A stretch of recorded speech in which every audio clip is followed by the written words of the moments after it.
All right, so we're gonna get going here. You should take off. If anybody else doing, yeah, I am gonna take off the mask. So, all right, so tonight we got the 13 spooky questions ride. We'll be at zombie intensity. It's gonna be zone 1 and 2. We're not talking about fast zombies here. We're talking about Walking Dead slow zombies. So nice and easy. Cadence, we're gonna keep it kind of creepy. 85 to 95. Mostly self-selected. I already have some heart-stopping microburst intervals mixed in every 10 minutes, okay? So what I'm going to do is I will set my timer on my phone here, and I will cue you guys when the intervals are coming up. So I'll have a 5-minute warm-up, and then we'll get into the zone 1, 2, which is still kind of warm-up-ish range. Then we get to the 10-minute mark, 15 minutes in. I'll cue you guys on the microburst. So the microburst, there's 4 of them, 15 seconds on, 15 seconds off. They're not going to be a full sprint. I'd rather them be kind of high cadence-ish. Solid effort, because this is a recovery. But it's not just noodling along, doing nothing, zone 1. So that's why we'll have 4 of those in there. But for the most part, conversation pace, okay? Unless you're slowly dying in a mask, like I am. Suffocating, it will come off. All right. So on the question and answer stuff, lots of opinions, lots of different ways. It's so Again, my opinions. We may still be friends, maybe not. I don't know.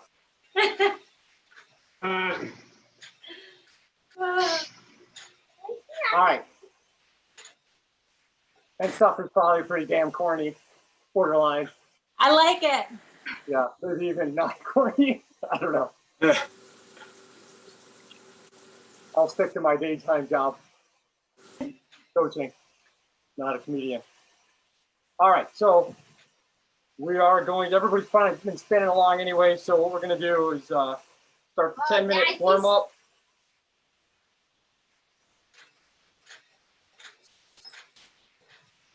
We'll start answering some of the questions. Woo! I just Full sweat. moon must have went in. I saw All right. sweat.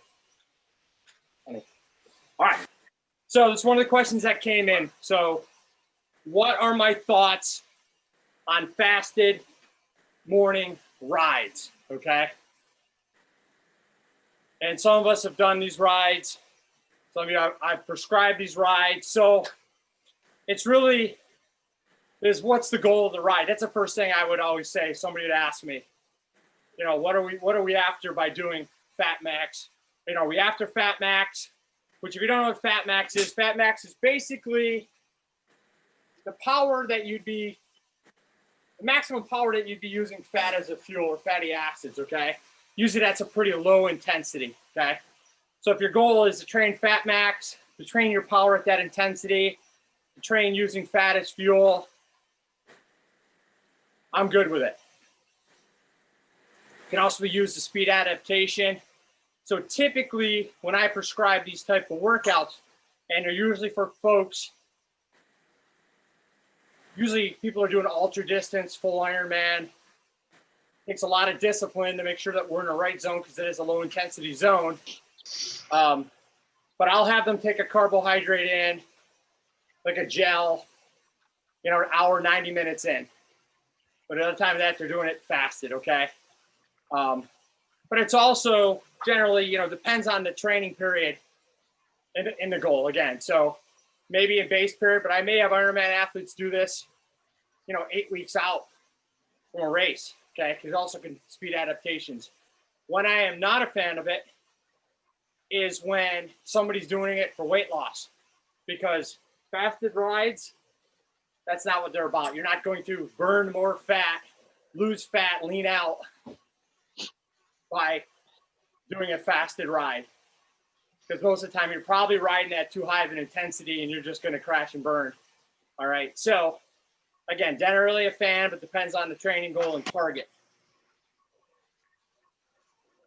All right. Tied in with that, and I may burn through these questions quicker than I think, but in that case, we'll just up the Q&A. How should I fuel during and after a fasted ride? So what should I do for fueling? So kind of answered some of that by saying, you know, for the most part, you're not taking anything in carbohydrate-wise for an hour, 90 minutes. Depends on the maturity of the athlete, not their age, just how long they've been training for.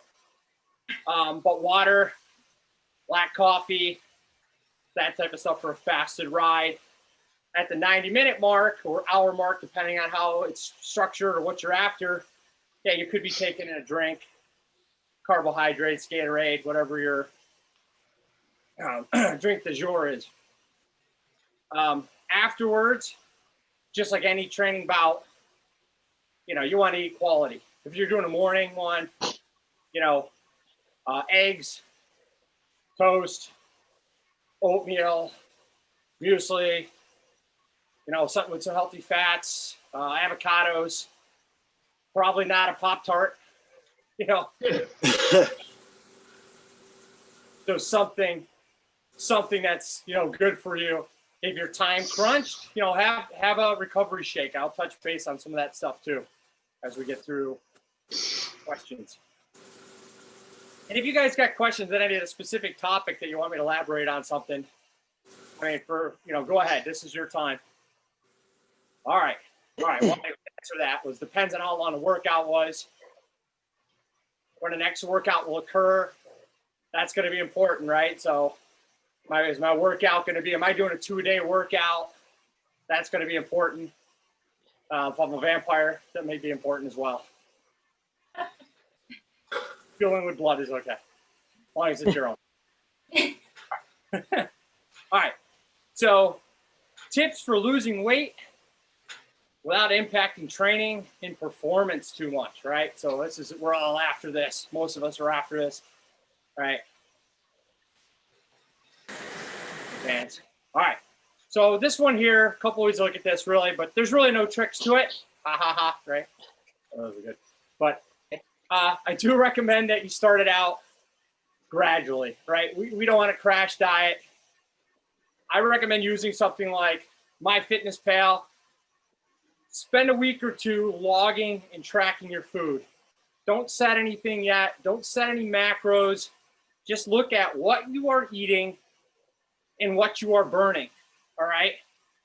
So usually from that, you may find areas that you can clean up. Like, wow, I am eating a lot of sugar because I dig Pop-Tarts. I'm going to talk on Pop-Tarts tonight. I don't know why.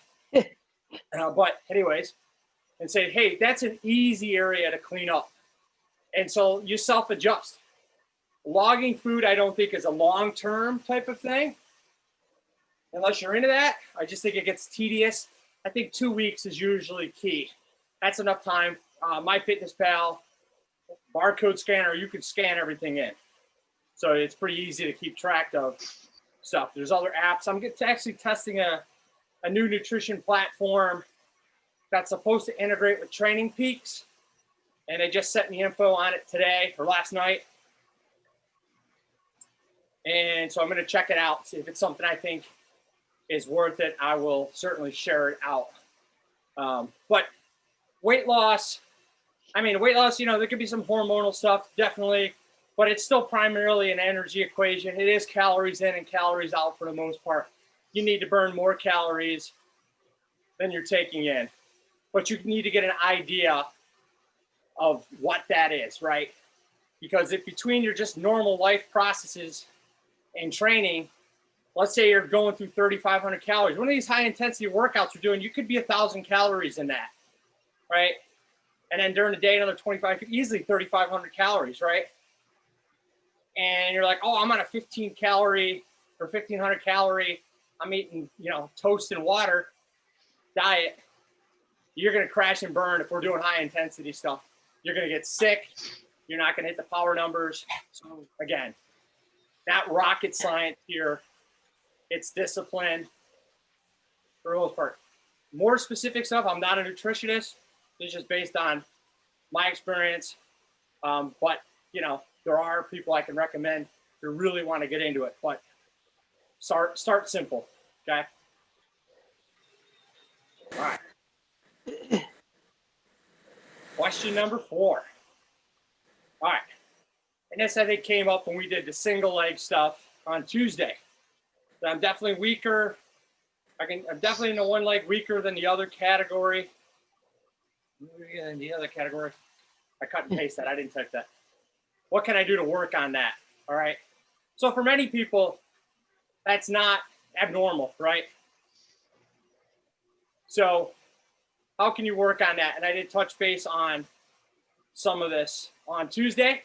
Obviously, that locating single leg work stuff that we were doing, okay? And it's not single leg, no effort, there's no tension, and I'm spinning like a mad person at 120 RPMs. You got to have some tension on there so it's a strength workout, okay? It's like an isometric. Lo and behold, the strength workout that we do on Wednesday is good too. Box step ups, right? Single TRX, great device for this, okay? The step back lunges, you get into doing regular squats, pistol squats, but really looking at that, isolating that leg. And how do you know that, right? How do you know you have that weakness? The strength stuff obviously pinpointed some of that for some of you. But if you have a true dual-sided power meter, then you'll see that too. And so if it's like you do a ride and it's 48 and 52, that's fine. I start worrying about it when I see 45 and 55, and I'm seeing that all the time. 42 and 58. Look how fast I'm adding there, right? That's awesome. But if you have pain, you have discomfort, you're not really sure, you got some weakness, physical therapist, right? Have a physical therapist take a look at you, evaluate you, give you some strength exercises to do. I recommend if you go to a PT, or even if it's a chiro, that it's somebody who knows where you're coming from as far as being an athlete, okay? Because I've seen physical therapists tell people who are triathletes, don't do anything.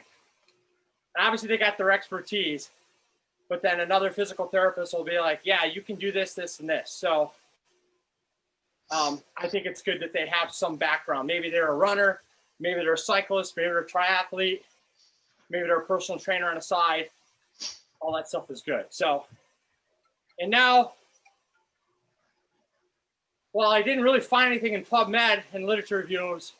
Personally, howling at the full moon, I've heard. Huh. So, all right, so we're going to get into 15-second on, 15-second off microburst. So I just shift to a little bit of a harder gear. When I say go again, 15 seconds, and then I'll tell you stop, go again. Hopefully I'll keep track of 4 of them.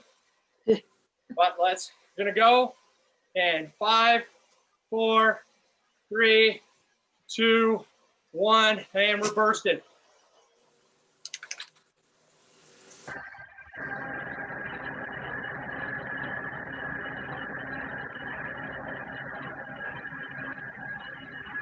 And recovering, and now. Pedaling easy, 15 seconds, keep the legs moving. Deep breath. It's gonna come fast and furious. All right, here we go. And back on it.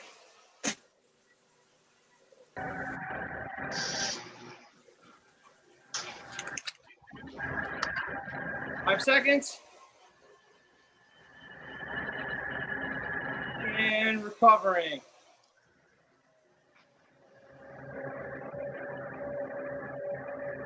Easy.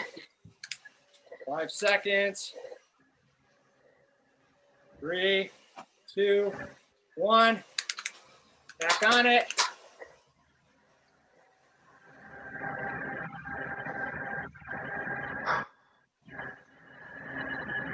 Five seconds. Covering. Holly, how many was that? 3. All right, that's what I thought. Just checking. There we go. 3, 2, 1. Last one. In the wind.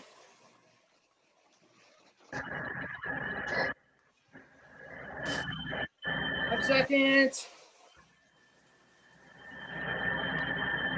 All right, recovering.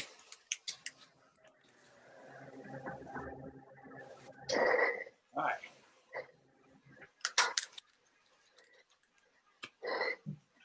Back in your gear. All right. Woo.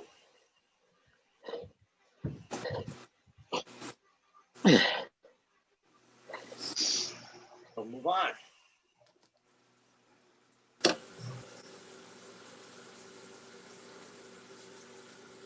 Oh.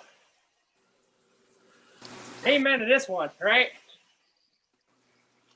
I struggle climbing hills. How do I balance cadence and power? So basically, I think the person's asking how to get up those damn hills faster, right? We all want to do that. So obviously all of this is force and velocity, right? And so we go faster by, we can stay in the same gear and we can pedal faster, right? Increase the velocity. We can go to bigger gear, shift to harder gear, stay at the same cadence, right? But we always got to kind of think about that, force and velocity, force and velocity. The other thing we got to think about is phenotypes.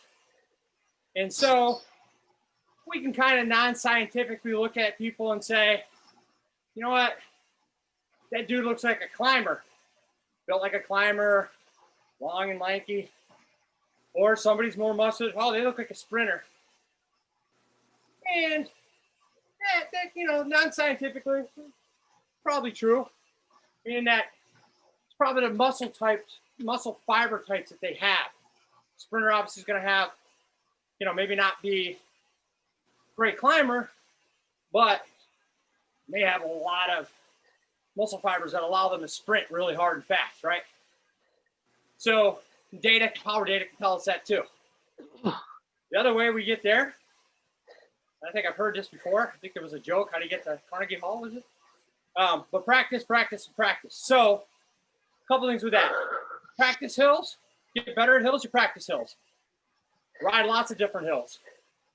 Ride long hills, short hills, steep hills, rolling hills. Okay? But you can also look at the type of race you have coming up. If it's local, Cas Tri, for example, you go out and ride that, right? You can ride that, get some data. But if it's something that's not close by, you got a couple options. You can look at maybe Strava data and say, what's that hill look like for, you know, there's a hill in the Louisville Ironman. What's that climb look like? Oh, it's a 10-minute climb. What's the gradient? All right, I need to practice some 10-minute efforts at, you know, zone 5, because I know I'm going to be pushing it on a bike for that. So I can practice that. I use some other software like that Pro software. I've done this for a number of athletes where we can build a course, we can simulate it, we can practice it. So if you live in a flat area, you may just have to do intervals that are around that climbing intensity, but practice. Watts to kg. I think my kg is wrong there. Don't hold it against me there. But that's obviously your watts to your weight, okay? So just like the force and velocity, we can do a couple of things here. We can stay at the same weight and we can increase our power. We can have the same threshold power or drop our weight, right? We're gonna go faster. But what we really wanna do is probably raise that power and drop that weight, okay? Now, not everybody can do that, but those are ways to think about it at least, okay? I always like going up against skinny guys personally because I'm like, I got room to go to get you. But, you know, anyways. Gearing and bike fit. So, what are you running for gearing on your bike? You know, are you running, like my TT bike's got a 56 in the front, right? It's awesome for climbing, not. So, maybe you change up the chain rings in the front. So talk to your bike shop. Hey, can I put something different? You know, maybe I go to a compact chain ring or something in the front, small ring in the front. Maybe there's a better gearing ratio I can do in the back that I hadn't thought about. Maybe I'm running a, 1121 in the back, and I could be running 1128. Maybe I can go with, shorter crank arms. Lots of different things to look at. So if you've kind of tapped out some of the other things, and we're not talking about buying watts here, but that's pretty simple stuff to look at. But you need to make sure to, unfortunately, there's nobody I recommend necessarily locally anymore for bike fits. But, make sure you're positioned on the bike. Obviously, I don't do the fitting anymore, but I'm happy to help. Send me videos or send me what your questions are. Probably get you in the ballpark. But if you're too high, too low, for example, in the saddle, it is not going to help you on the climbs. Your muscular, strength is another thing. Doing a strength workout. Like you're struggling to just do the step ups. Like, yeah, that's something to work on. That's a low hanging fruit for you. All right. In zombies. Now, I'm not talking Walking Dead zombies. I'm talking like fast World War Z zombies. Those certainly will get you up the hill fast. All right.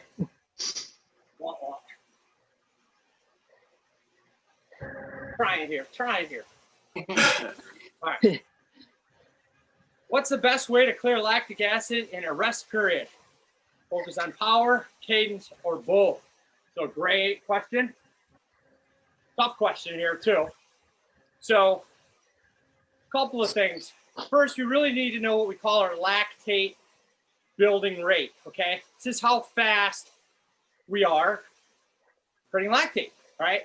And obviously, the harder we go, the more lactate we're creating. So I use a couple of tests. One is the PPD test inside. You do basically 6 max efforts. There's no 20-minute TT, short stuff. And we look at that, and it tells us a lot about how you're creating and how you're combusting lactate. Or we can do a blood lactate test. I know a few of you have had the pleasure of doing that with me. We're prick the ears, get blood, measure the lactate after some intensity, duration, some intervals. And from that, we're able to map out same stuff. How are you producing lactate? And how are you getting rid of that lactate? How fast? And from that, you can really figure out at what power. Because what I've found out to be the case for almost all age group amateur athletes is that you're actually clear lactate at a little bit higher power and probably a little higher heart rate than what you think. So you do an interval like we just did, those intervals there, you just sat there for 2 minutes and you were just barely pedaling, back pedaling, flaps on the ground. You're not going to clear it as fast as pedaling along at the right intensity. Now, again, the trick is figuring out what is that intensity. And so if you don't want to do those tests, you don't have access to those tests, you can be your own little scientist. And so what I recommend, you get yourself a little logbook out, you do some intervals, and you write some stuff down. So for example, I'll just pull these numbers out. Let's say you do an interval, 300 watts for 3 minutes. Then you recover at 150 watts for 3 minutes, so 1-to-1. Easiest way to do this. See what's your heart rate at the end of that 3 minutes. How are you feeling when you go into the next second, third, fourth interval? Did you feel better? Did you feel like crap? Did you feel like the legs were still loaded up when you started? Okay? Next time, do that workout. Wait a few days. Do that workout again. This time, recover at 175 watts.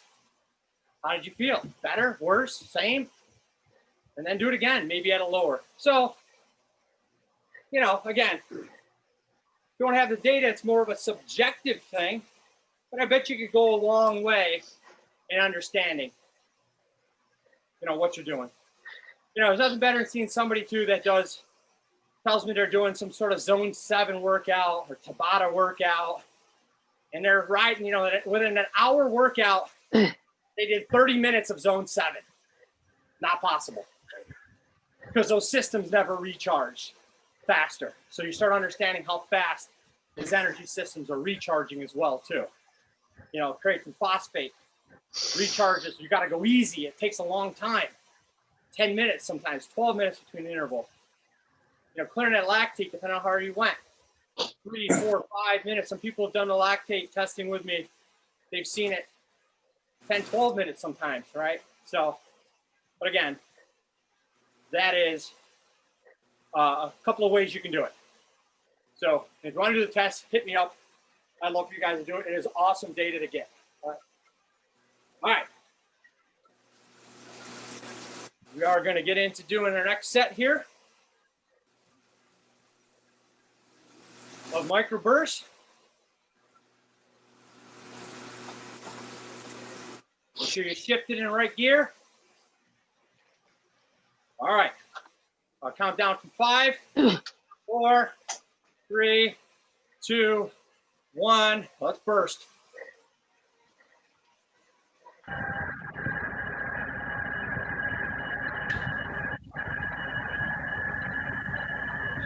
Five seconds.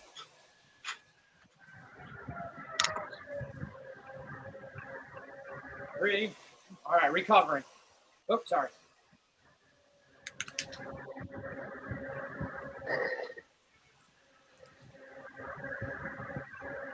All right, get ready for the next one. We're on it. Coming fast and furious.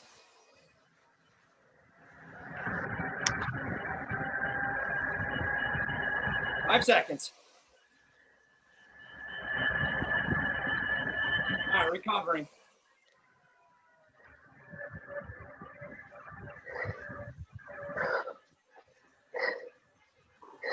Self a deep breath.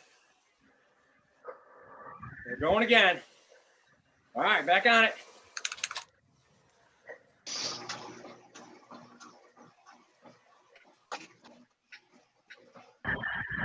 Seconds. And recover. Hey, how many was that? 3. All right. Last one. Let's hit it. On it. Let's go.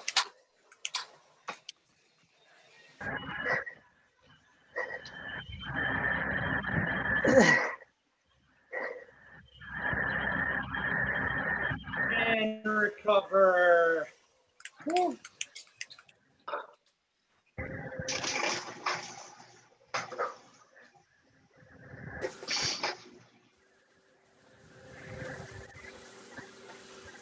Okay.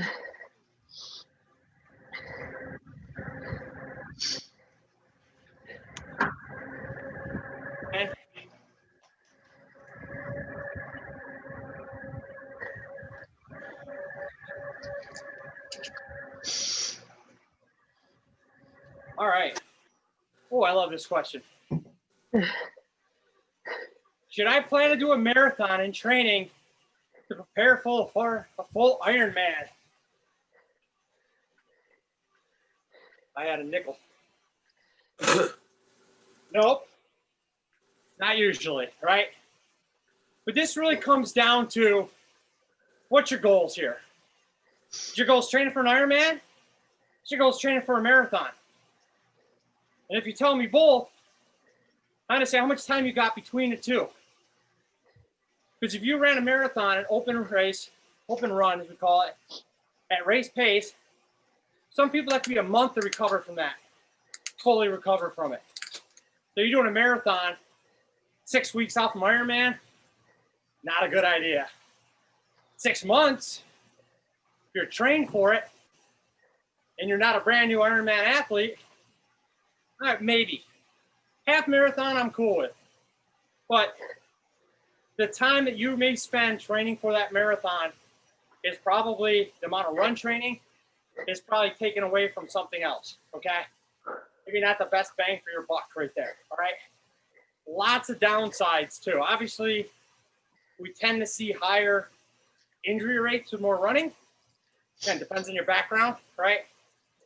But usually better time spent getting the bike in instead of doing 5, 6 runs a week. All right. So it's not specific, the training. So I do not recommend it. I do have athletes that do it, but it's usually they have a tri-season and then they got a running season. And they're separated. One's their first half of the year, one's the second half of the year. They're mature athletes. What I mean by that is they've been training for a number of years. It's not their first rodeo. They've been training for 6, 7, 8, 10 years. Okay? You have to factor that in. All right. So this sort of ties in a little bit with some stuff I said earlier. What should I eat for recovery, right? So most literature suggests this 4-to-1 or 3-to-1 protein to carb ratio. Okay, what I meant to bring down here an example of something that I forgot, but and usually fairly soon after you've trained. A couple examples, obviously high in NUT, very high in carbohydrates and protein out here. Chocolate milk, if you can tolerate dairy. Now, tons of recovery stuff. I like the SIS stuff, but I've used the Endurox. There's a bunch of different things that are out on the market. Find something that works for you. You know, try a container of it. See, can you tolerate it? If you're like Christy, trying to call you out, Christy, you tend to go work afterwards, and so you may be time crunched. Have it ready to go. Have it sitting in the refrigerator. Have it sitting in a bag with ice pack, ready to go. So when you're done, you can have it. So, and here we'll rag on the Pop-Tart some more, but something is better than nothing.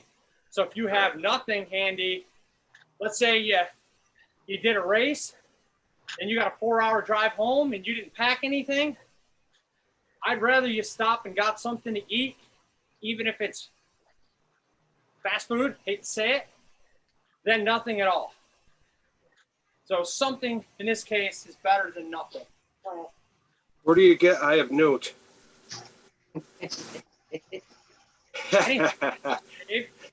That's your local witch. Take your time. Oh my. But yeah, so something better than nothing. Find something that works for you. Try to, get in the habit of doing that. There's some exceptions why you would not really eat afterwards and change if we're going into a fasted state and you're doing what we call a train high, train low. Well, we're not going to get into that tonight. All right. I would say this question easily hits 99% of us, right? How do I fit it all in? Balancing training, work, family, the dogs, everything you got going on in life, right? So some different strategies here that you can consider. Timer. First and foremost, you got to set your priorities. What are you after? Obviously, I know you guys train hard. Some want to get the Kona, some want a PR, some stuff. But if you're not a professional athlete and getting paid for this, and it's what's bringing in the bacon at home, then obviously your job and your family stuff has to come first, right? So, I agree that training is important.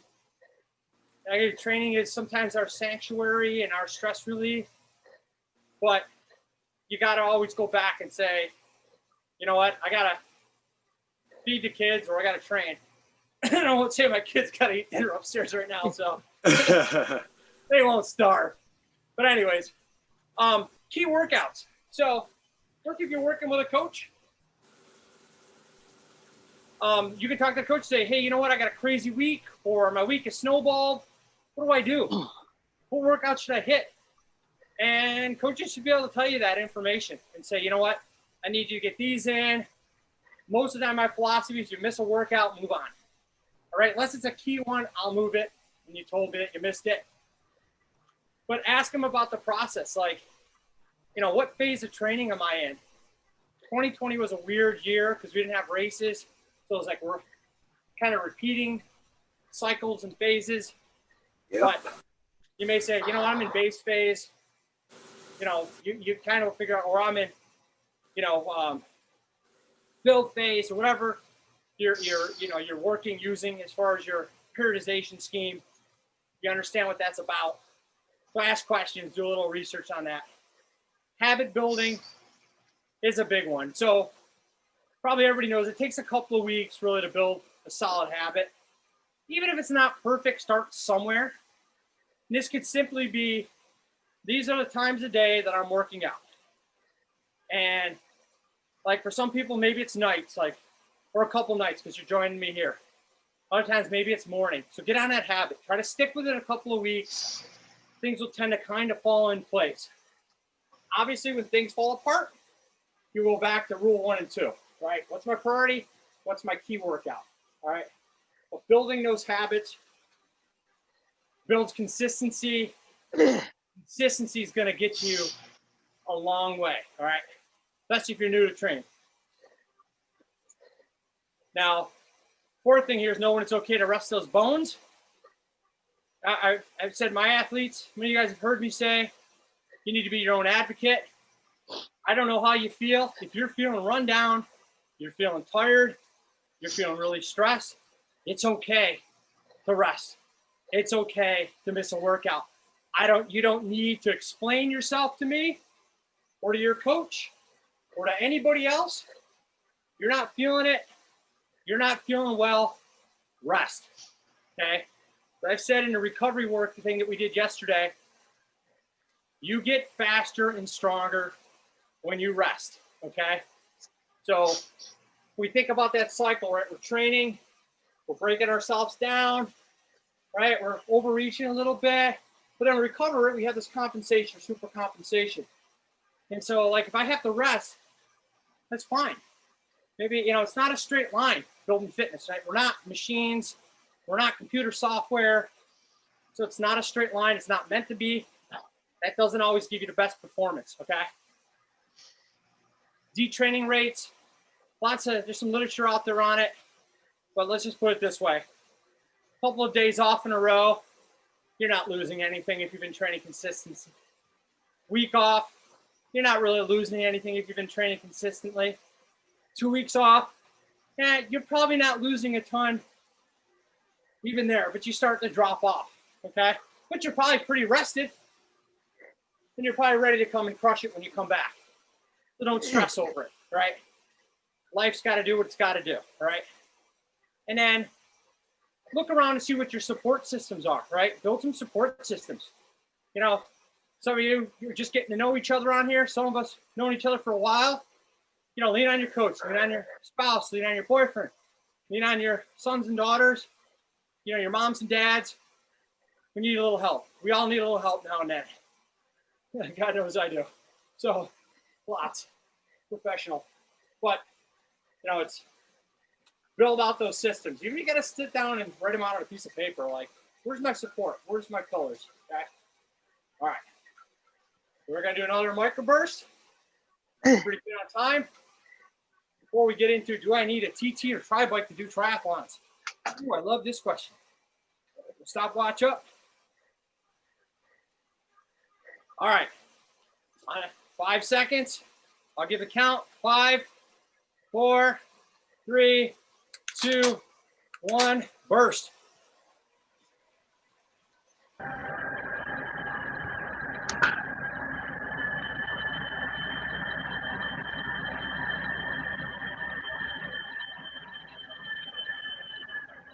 All right, and recovering.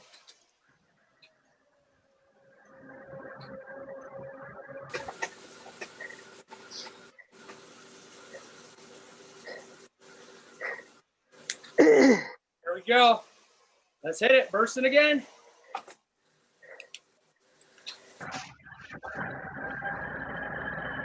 Smooth.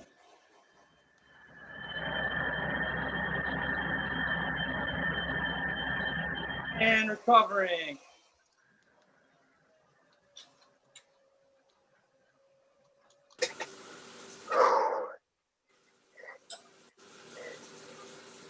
There we go. 3, 2, 1. Back on it.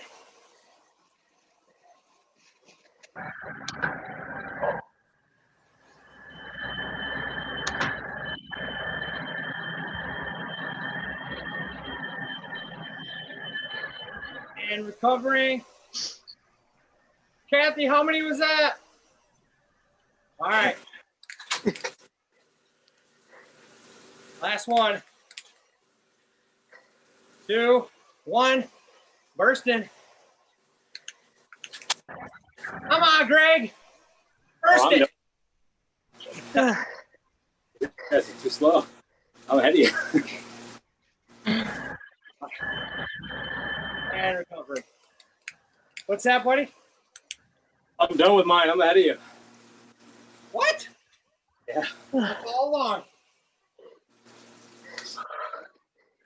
Make him do extras. What do you guys think?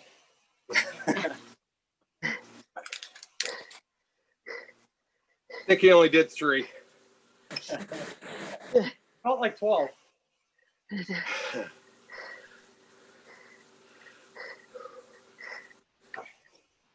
That was what, the third set? First set. Yeah. Third set. Uh-huh.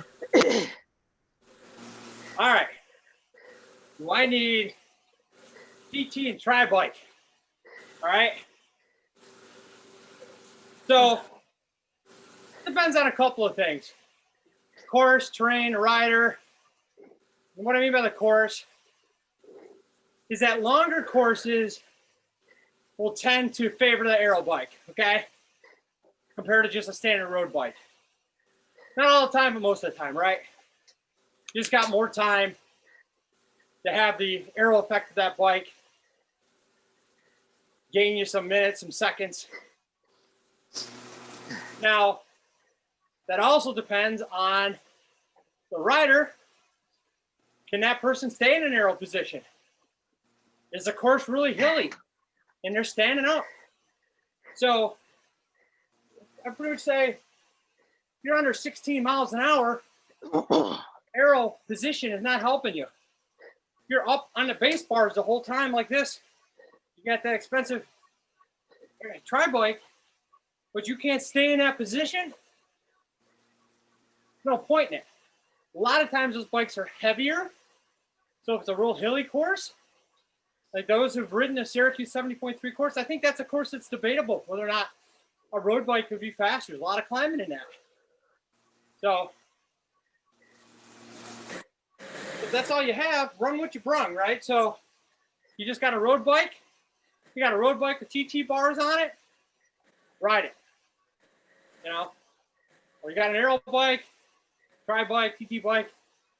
You got that. That's fine too. I'm not saying you can't use those bikes for shorter distances. You absolutely can.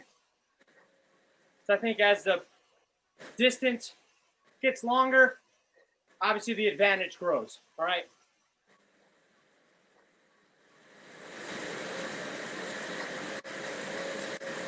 All right. So I see this pop up. People tend to ask me, what is polarized training? Or I'll mention something about polarized training.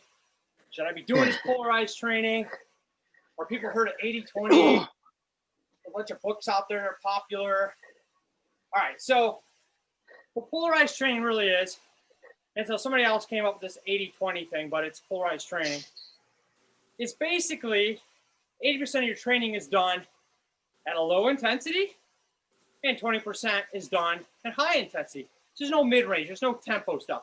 So they could shift a little bit. Maybe it's 70%, 30%, but you're really not spending time in that middle, right? On the easy days are easy, hard days are hard, okay? So, you know, this thing requires what we call intensity discipline, which means the easy days got to be easy. You can't be out there and like, you know, it's an easy day, and you're like, oh, I feel great, and I'm just going to decide to crush it. And I'm going to crank up the watts, 50, 60 watts. And then you start drifting into that mid-range, the medium intensity zones. That's not how it works. That's why you need to have the discipline to do it. 80-20 polarized training can be adjusted for any level of athlete, okay? But I need to take, just as I mentioned before, this thing about athlete maturity. So a new athlete, how I space out, you know, that's personally how I do it. How I space out the intensity, the distribution of that over the weeks and the month is going to be different for a beginner compared to an advanced athlete.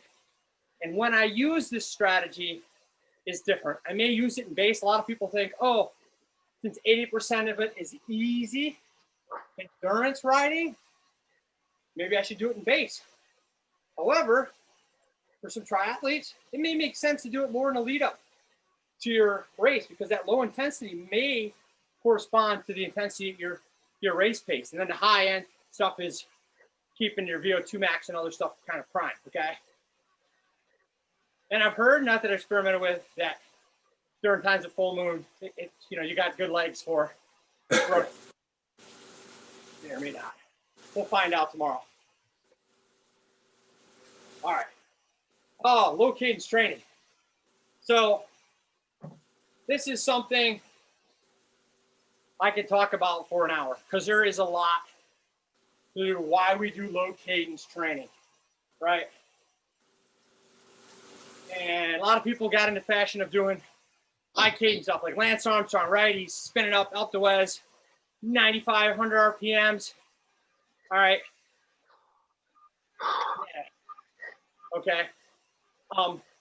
First, we're really talking about when we do our low cadence stuff and why I include it in a lot of stuff that we're doing, and we'll include it throughout the whole process here, is that, we're talking about muscle recruitment and glycolysis.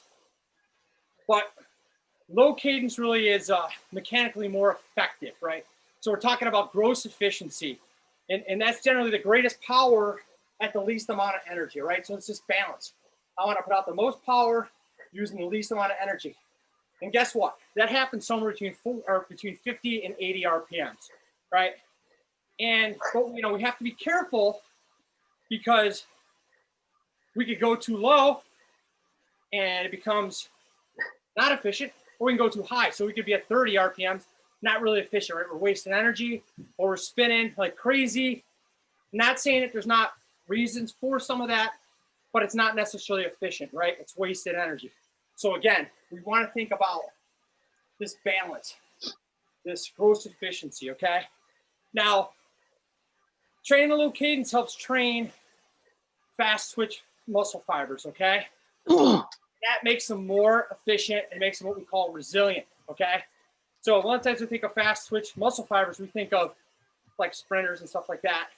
And those muscle fibers tend to fatigue very quickly. But if we kind of dip into the physiology a little bit, those fast twitch fibers, there's two kinds, 2A and 2B, that one can start to mimic the other, and one's a little bit more fatigue resistant than the other. So if we're training low cadence at the right intensity, we can get those muscle fibers to be a little bit more fatigue resistant, a little bit more efficient, okay?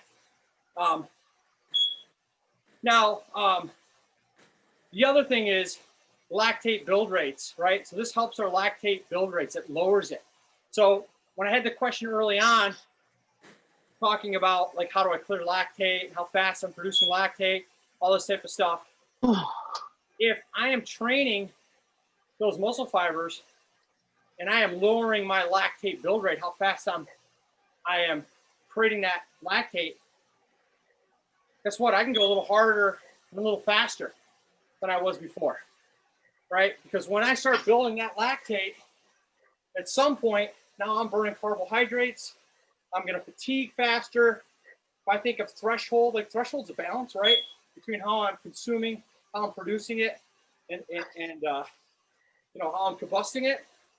So if I'm going to stay below that, because I want to go faster, harder, longer, faster, then I need to work on that lactate build rate. And so that's the other reason we do it.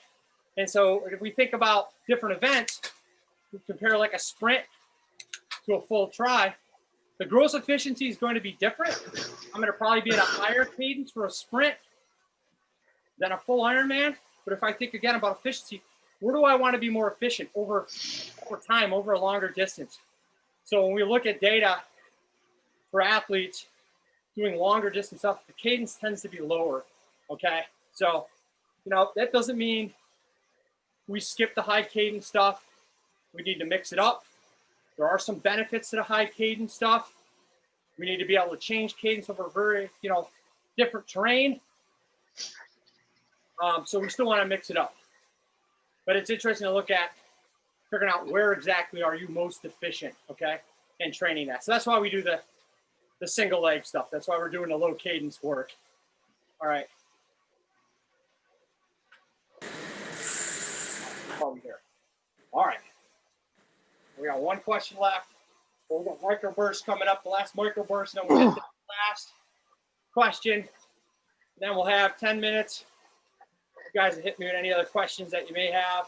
Obviously, there's millions of different questions we could, in different ways, and things we can expand upon here.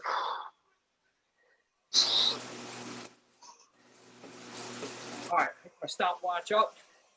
A couple of deep breaths. At the last one of the microburst, take a sip. I'll count it down from 5. 5, 4, 3, 2, 1, burst.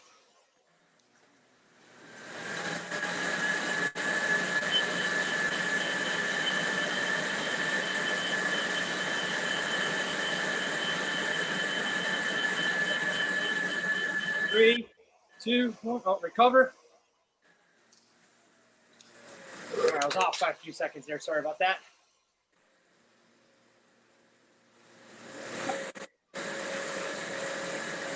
Get a little bit extra rest time. All right, here we go on it.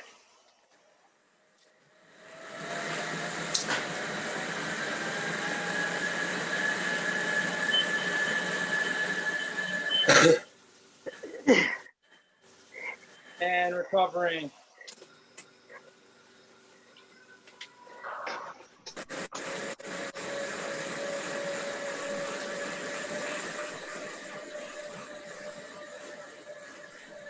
All right, there we go, back on it.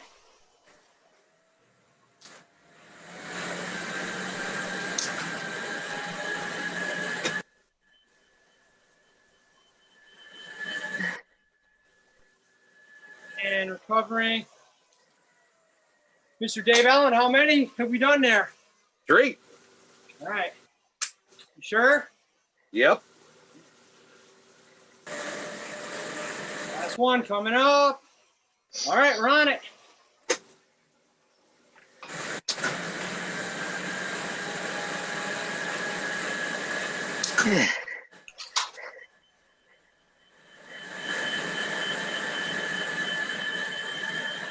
All right, and recovering.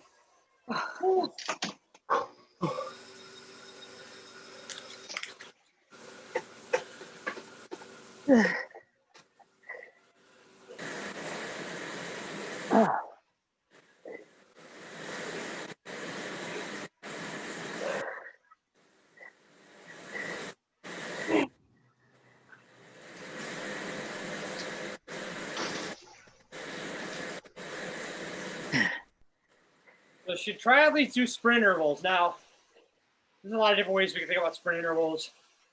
When we think about intervals for a race distance or running or swimming, biking, answer is it depends. Right, pretty much the answer is depends on all these questions, but doing the sprint stuff that we're doing, not necessarily the high cadence things, but the 15-second sprints, 20, 30-second sprints, right? That's helpful for raising some max power, right? Based on the duration that we're doing. A lot of times that's pulling everything up, okay? So sometimes we need to do that to stimulate some adaptation. All right, we're also getting some neuromuscular stimulation. All right. Also, there's some more of that fast twitch activation. So a couple things I didn't mention with the slide before that is we do some muscle fiber cycling, but switching between muscle fibers as we're riding. And as we fatigue, so say for a long event, we start switching over maybe more to those fast twitch muscle fibers. So we want those to be trained.